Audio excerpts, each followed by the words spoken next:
வணக்கம். ஆகாஷ்வாணி புதுச்சேரி செய்தி சுருக்கம் வாசிப்பவர் சத்குணா.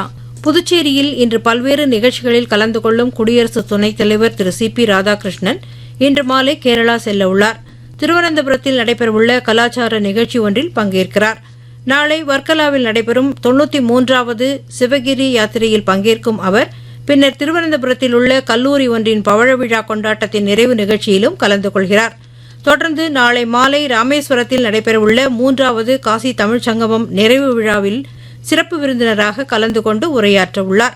அசாம் மாநிலத்தில் இன்று பல்வேறு நிகழ்ச்சிகளில் கலந்து கொள்ளும் மத்திய உள்துறை அமைச்சர் திரு அமித் ஷா குவஹாத்தி நகரின் பாதுகாப்பை பலப்படுத்தும் வகையில் புதிதாக கட்டப்பட்டுள்ள காவல்துறை ஆணையர் அலுவலகத்தையும் திறந்து வைக்கிறார். உத்தராகண்டில் இன்று நடைபெறும் மாநில அளவிலான விவசாயிகள் தின நிகழ்ச்சியில் மத்திய வேளாண் அமைச்சர் திரு சிவராஜ் சிங் சௌஹான் கலந்து கொள்கிறார்.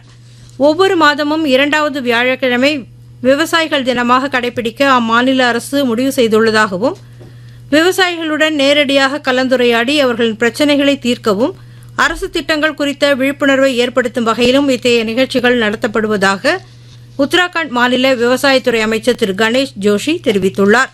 இந்திய கடற்படையில் உள்ள INSV கவுண்டின்யா பாய்மரக் கப்பல் தனது முதல் வெளிநாட்டு பயணத்தை இன்று தொடங்குகிறது.